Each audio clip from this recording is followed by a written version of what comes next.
Bienvenue dans l'émission La vérité de l'Évangile avec Andrew Wommack, un ministère d'enseignement qui se concentre sur l'amour et la grâce inconditionnelle de Dieu. Nous avons une meilleure alliance fondée sur de meilleures promesses et nous avons accès à une meilleure relation avec Dieu.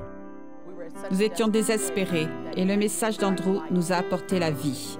C'est comme si la vie sortait de la télévision. Tous les domaines de notre vie ont été restaurés. Et maintenant, voilà Andrew. Bienvenue dans notre émission La vérité de l'Évangile. Aujourd'hui, j'arrive presque à la fin d'une série que j'enseigne depuis 4 semaines, que j'ai intitulée Une meilleure manière de prier.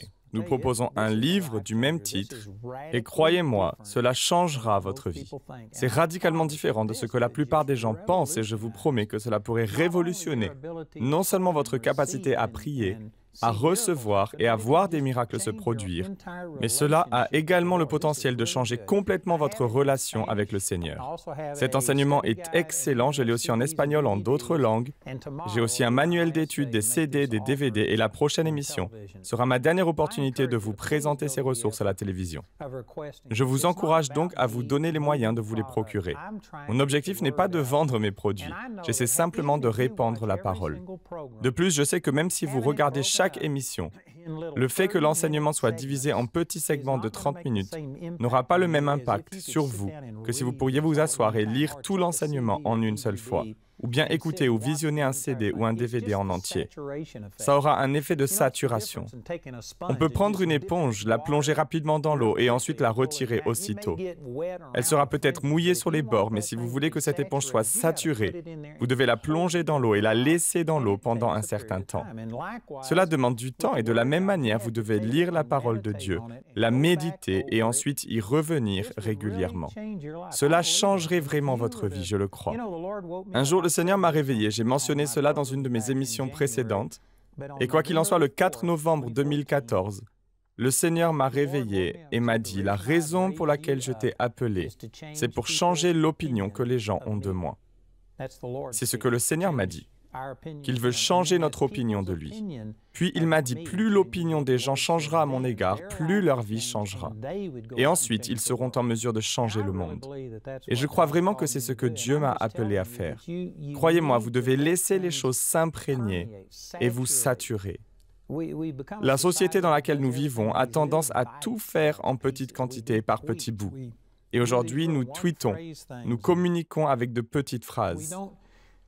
Nous ne prenons plus le temps de nous asseoir pour communiquer les uns avec les autres. Et c'est triste à dire, mais nous avons la même attitude vis-à-vis du Seigneur. Tout se fait par petite dévotion. Nous choisissons une petite promesse dont nous nous rappelons de temps en temps. Il peut y avoir des bénéfices à cela, mais la vraie transformation se produit quand on s'immerge et quand on est totalement saturé de la parole de Dieu. Quoi qu'il en soit, il ne nous reste plus que 2 émissions sur le sujet de la prière, et laissez-moi revenir une fois de plus au chapitre 10 de Daniel.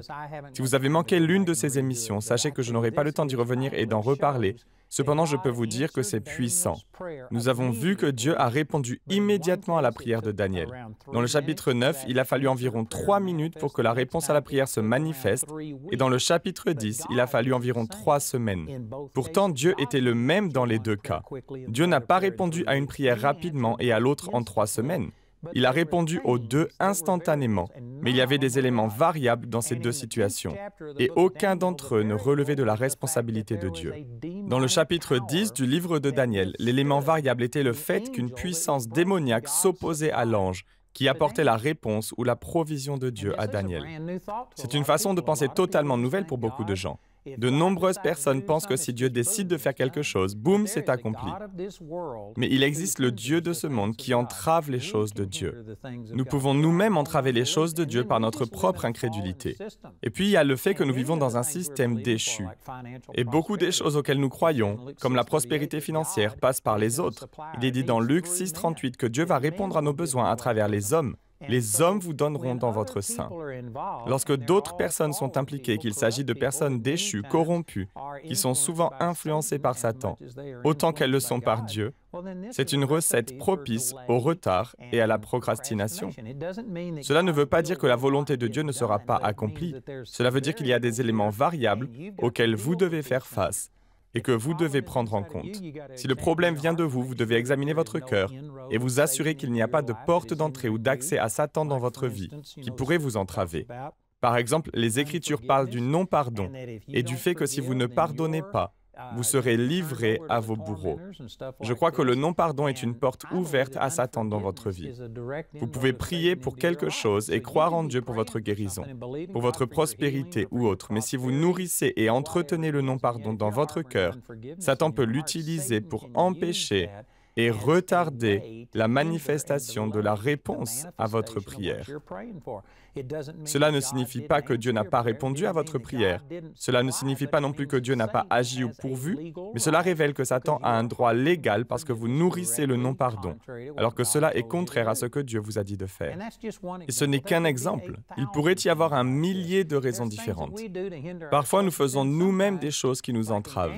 Mais dans d'autres cas, comme dans le cas de Daniel qui priait avec foi et se comportait parfaitement, l'opposition venait d'une puissance démoniaque qui était à l'œuvre. Et voici ce qu'il est important de comprendre dans le cas de Daniel. Tout d'abord, il est important que vous compreniez ceci. Il existe une différence entre les croyants de l'Ancien Testament et les croyants du Nouveau Testament. Dans le cas de Daniel, Satan, c'est-à-dire le prince de Perse, était le problème. Daniel n'avait pas d'option. Et si le Seigneur avait montré à Daniel ce qu'il se passait avant de manifester sa réponse, et que Daniel avait su ce qu'il se passait en coulisses, dans le domaine spirituel, s'il avait su que le prince de Perse résistait à ce messager divin, et qu'il le combattait dans le monde spirituel, et que Michaël avait dû venir l'aider, c'est ce que nous lisons dans Daniel au chapitre 10, si Daniel avait su tout cela, il n'aurait malgré tout rien pu faire. Daniel n'avait pas d'autorité sur le diable. Ceci est un point qui échappe à beaucoup de gens. Ils ne comprennent pas que Jésus a tout changé. Nous avons toute autorité dans le ciel et sur la terre, car elle a été donnée à Jésus. Puis Jésus a dit « Allez donc » et il nous a transmis cette autorité et cette puissance surnaturelle. Le croyant du Nouveau Testament a une autorité sur le diable que le croyant de l'Ancien Testament n'avait pas. Pour cette raison, même si Daniel avait su ce qui se passait dans le monde spirituel et comment ces démons entravaient la manifestation de sa réponse à la prière, il n'aurait rien pu faire.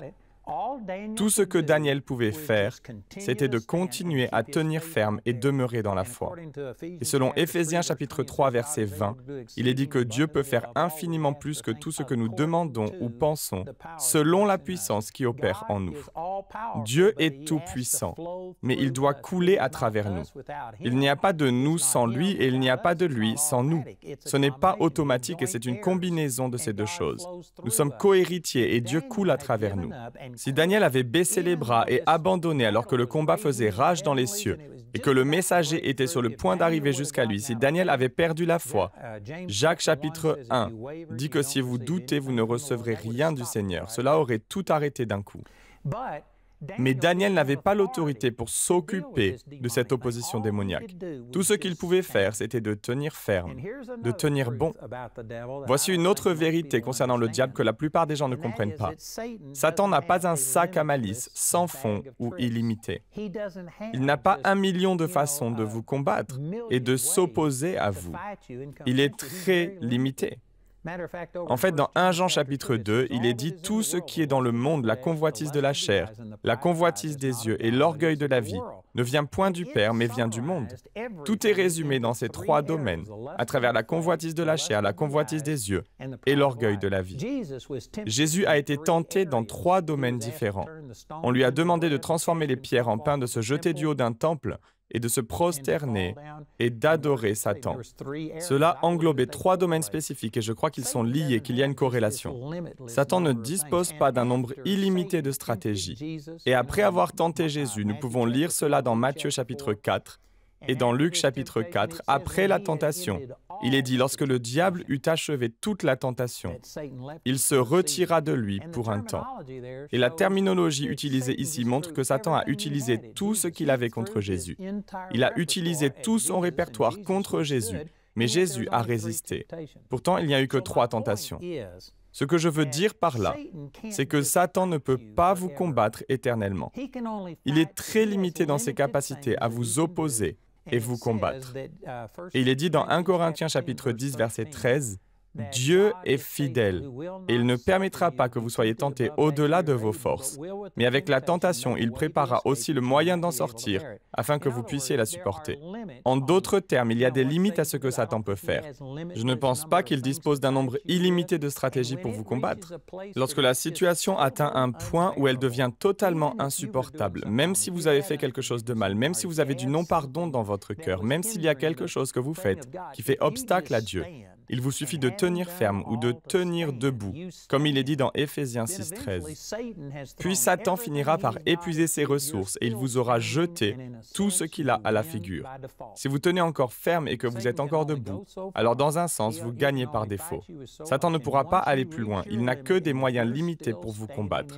Et si malgré le fait d'avoir atteint votre limite, vous tenez toujours ferme et que vous êtes encore debout dans la foi, alors malgré tous les obstacles, dans un sens, on pourrait dire que vous gagnez par défaut. S'il vous a tout jeté à la face et que vous êtes toujours debout, alors vous avez gagné.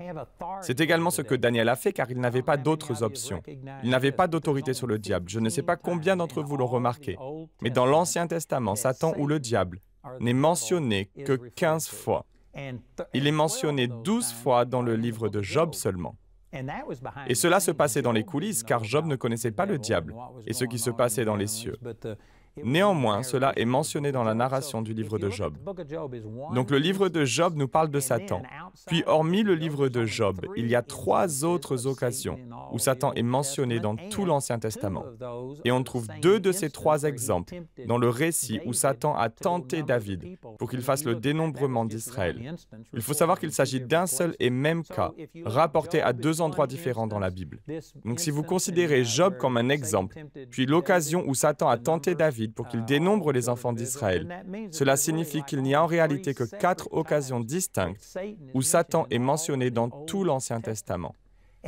En revanche, dans le Nouveau Testament, il y a des références à Satan et aux démons 3, 4, voire 5 fois dans un seul et même chapitre. Il y a une révélation du fait que Satan est notre ennemi et qu'il travaille en coulisses dans le monde spirituel. Il y a une révélation de cela dans le Nouveau Testament, qui est complètement étrangère à l'Ancien Testament. Pourquoi? Je crois que l'une des raisons est que les saints de l'Ancien Testament n'avaient pas d'autorité sur le diable. Cela ne leur aurait servi à rien de savoir que c'était Satan ou un démon qui faisait cela, car ils ne pouvaient pas chasser les démons. Ils ne pouvaient pas repousser et chasser le diable. Ils n'avaient aucune autorité sur le diable. Tout ce qu'ils pouvaient faire, c'était de tenir ferme et de croire en Dieu, et même si les choses ne semblaient pas fonctionner, s'ils persistaient et continuaient à tenir ferme et à tenir debout, même s'il y avait un combat dans les cieux, dans le monde spirituel, s'ils persistaient à tenir ferme, ils finissaient par gagner par défaut. C'est exactement ce qu'a fait Daniel. Mais le croyant du Nouveau Testament est une toute nouvelle créature qui n'a jamais existé auparavant. Nous avons maintenant autorité. C'est écrit à plusieurs reprises dans la Bible. Dans Matthieu 10:1, Jésus a réuni ses disciples et leur a donné la puissance et l'autorité sur tous les démons pour les chasser et sur toutes les maladies. Et il y a un certain nombre de passages dans lesquels le Seigneur nous dit la même chose. Nous avons une autorité qui est égale à celle de Jésus. Nous ne sommes pas en train de remplacer Jésus, mais c'est à cause de ce qu'il a fait. Nous sommes devenus co-héritiers. Désormais, son autorité et sa puissance nous ont été donnés. Le nom de Jésus nous a été donné. Lorsque nous parlons au nom de Jésus et que nous plaçons notre foi dans le nom de Jésus, c'est comme si Jésus lui-même parlait à ses démons. Je dis beaucoup de choses et je pourrais passer beaucoup plus de temps à prouver tout ce que je vous dis. Nous avons une autorité sur le diable que les saints de l'Ancien Testament n'avaient pas.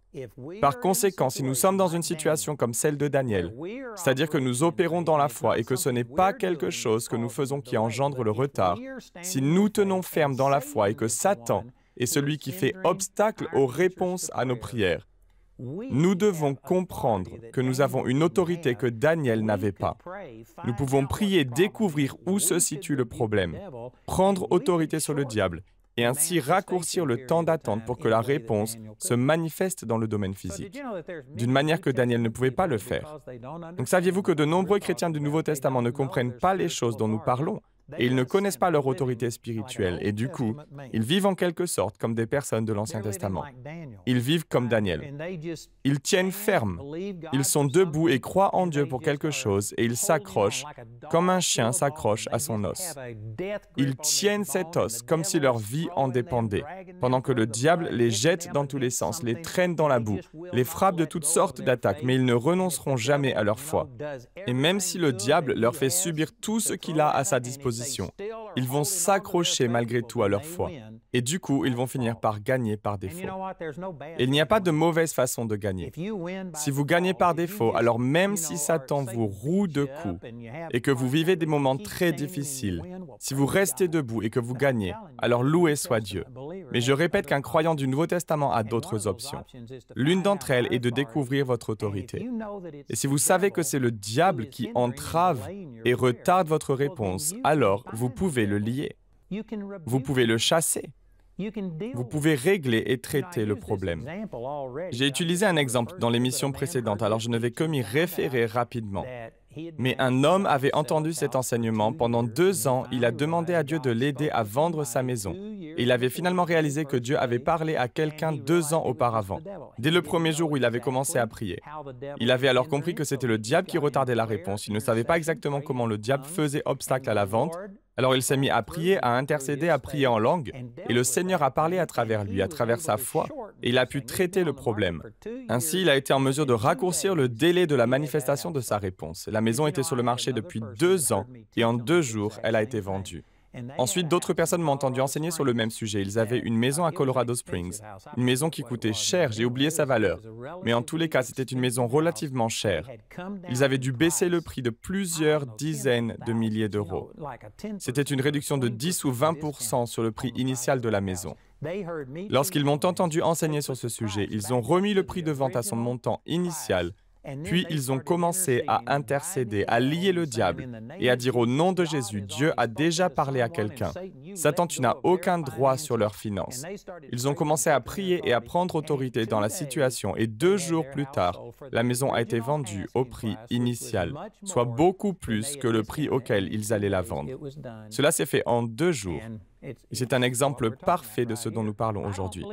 Je ne crois pas qu'en tant que croyant du Nouveau Testament, il soit juste de laisser le diable faire traîner les choses en longueur et qu'il nous faut nous accrocher et tenir bon en résistant au diable et qu'à force de résister, on finira par gagner.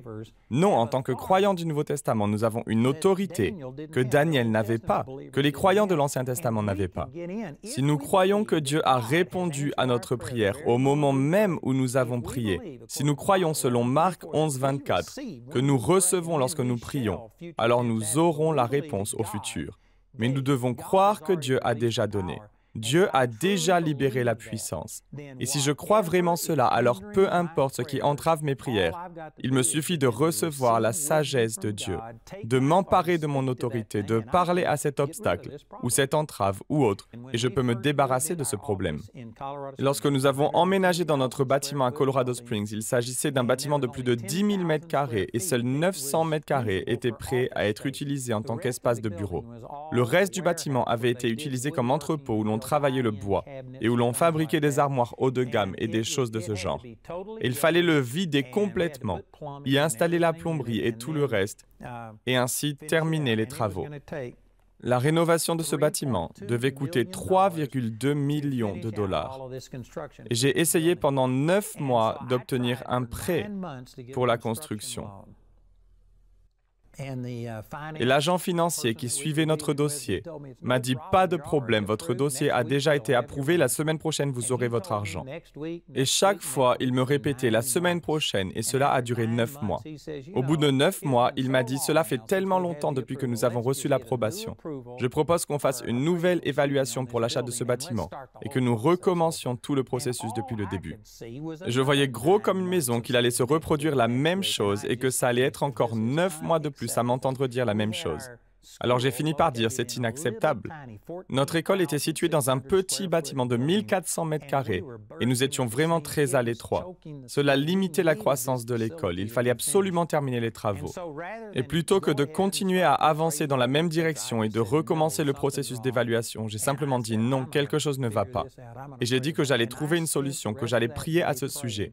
J'ai alors consacré le reste de la journée à la prière. Et en rentrant chez moi, j'ai fait le tour d'un sentier que j'ai construit moi-même et que je parcours à pied. Et cela me prend environ 1 heure. J'ai commencé à prier et plus précisément à prier en langue.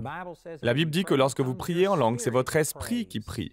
Et nous pouvons lire cela dans 1 Corinthiens chapitre 14. J'ai dit, je sais que dans mon esprit, j'ai la pensée de Christ. Je sais que j'ai reçu la réponse pour cette situation. Et ce qui se passe n'est pas la volonté de Dieu. Je crois que Dieu m'a donné les moyens pour rénover et restaurer ce bâtiment, c'est-à-dire les 3,2 millions de dollars. Et ces délais et tout ce qui se passe n'est pas la volonté de Dieu. Je veux chercher à découvrir où se trouve l'obstacle et l'empêchement. J'ai commencé à prier en langue et la Bible dit que si vous priez en langue, priez aussi pour recevoir l'interprétation des langues, selon 1 Corinthiens 14, 13. Je me suis donc mis à prier en langue en croyant que je priais la sagesse cachée de Dieu, que je prononçais la sagesse mystérieuse de Dieu, et je lui ai demandé la sagesse et la révélation nécessaires pour comprendre où était le problème. Et en seulement 2 minutes, 5 au maximum, mais disons qu'au bout de quelques minutes, Dieu m'a rappelé une prophétie que j'avais reçue au sujet de ce bâtiment, et qui disait que je n'aurais pas besoin de faire d'emprunt parce que j'avais une banque. Et je me souviens très bien du moment où cette prophétie m'a été donnée. Je m'étais dit, j'ai une banque? De quelle banque s'agit-il? Puis celui qui m'a adressé cette prophétie m'a dit, tes partenaires sont ta banque et ils vont t'aider à le faire sans que tu aies besoin de t'endetter. Cela s'était passé 2 ans auparavant et pour une raison que j'ignore, j'avais complètement oublié cette prophétie. Je n'y avais plus du tout pensé et pendant 9 mois, j'ai cherché à obtenir un prêt pour terminer les travaux de ce bâtiment. Et quoi qu'il en soit, c'était une décision importante, compte tenu de notre situation financière à cette époque. Je me suis assis et j'ai commencé à faire des calculs. Si je me trompais, si ce que je venais de comprendre venait de moi et n'était pas une révélation de la part de Dieu, je savais que dans le naturel, il me faudrait près de 100 ans pour réunir la somme de 3,2 millions de dollars. C'était un enjeu important. Si je m'engageais à ne pas m'endetter, il ne serait plus possible de revenir en arrière. Ce serait soit l'une des meilleures décisions que je n'avais jamais prises, soit cela pouvait littéralement tuer le ministère. Puisque c'était très important, j'ai demandé conseil, j'ai prié à ce sujet pendant 1 semaine ou 2, puis j'ai décidé que c'était Dieu. Je me suis alors emparé et saisi de mon autorité. J'ai lié le diable, j'ai dit au nom de Jésus, je vais le faire. Je vais le faire sans contracter de dette. Et j'ai ordonné que les finances me soient acheminées. En l'espace de 14 mois, nous avons reçu 3,2 millions de dollars, en plus de nos rentrées financières courantes. Tout cela s'est produit juste après une importante expansion au niveau de notre ministère à la télévision, qui m'a coûté plus d'1 demi-million de dollars par mois. J'ai commencé à passer sur la chaîne TBN et en comptant toutes les dépenses liées à notre diffusion sur la chaîne TBN et les coûts pour embaucher du personnel et remplir les commandes, etc. C'était la plus grande expansion que nous ayons jamais eue et en plus de cela, j'ai reçu 3,2 millions de dollars supplémentaires. Nous avons terminé les travaux dans ce bâtiment sans aucune dette grâce à ce principe spirituel.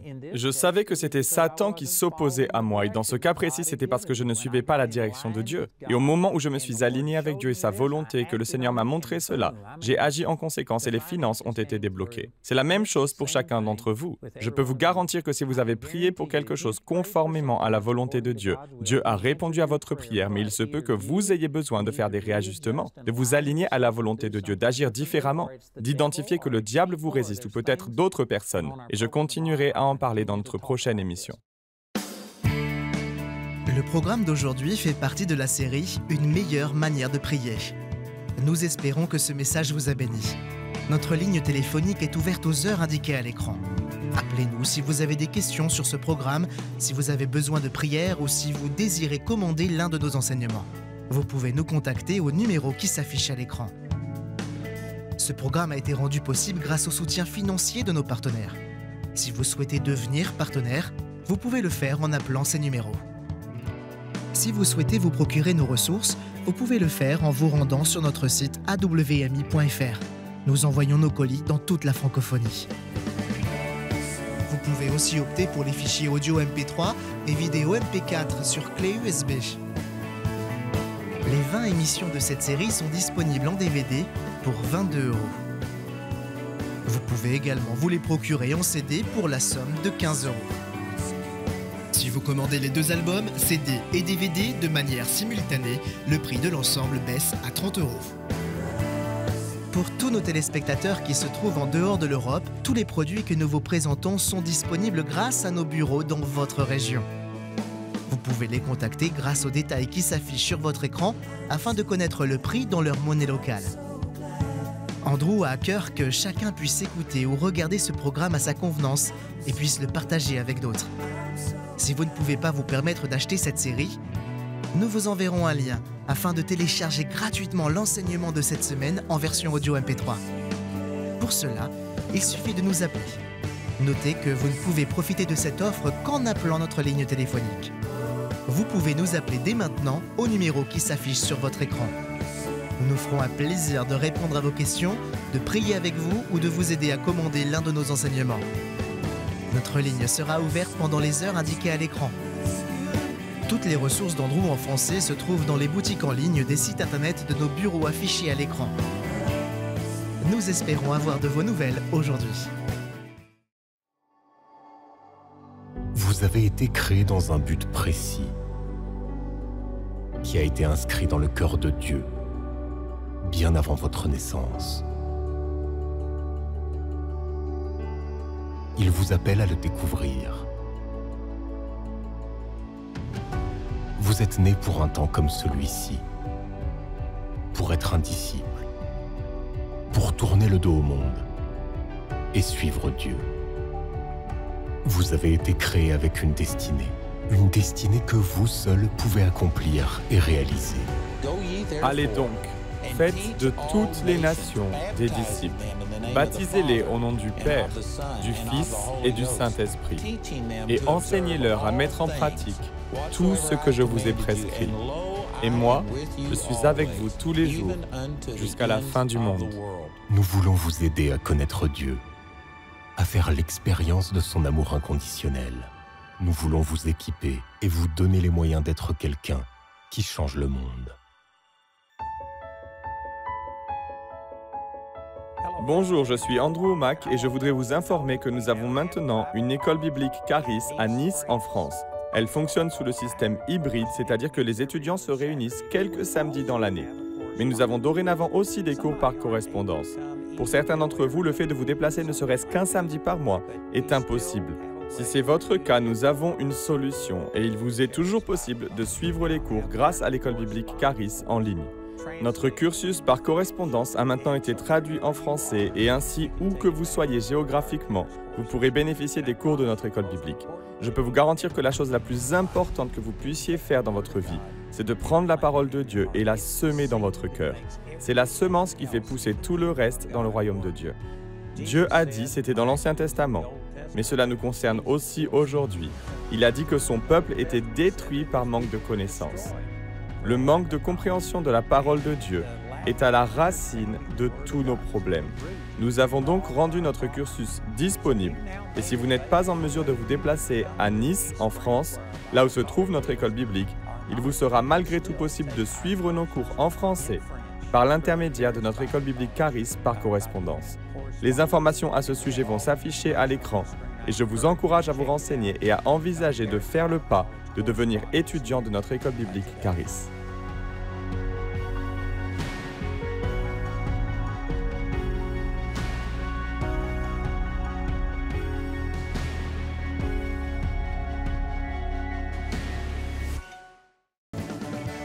Retrouvez-nous la prochaine fois pour plus de la parole de Dieu dans la vérité de l'Évangile.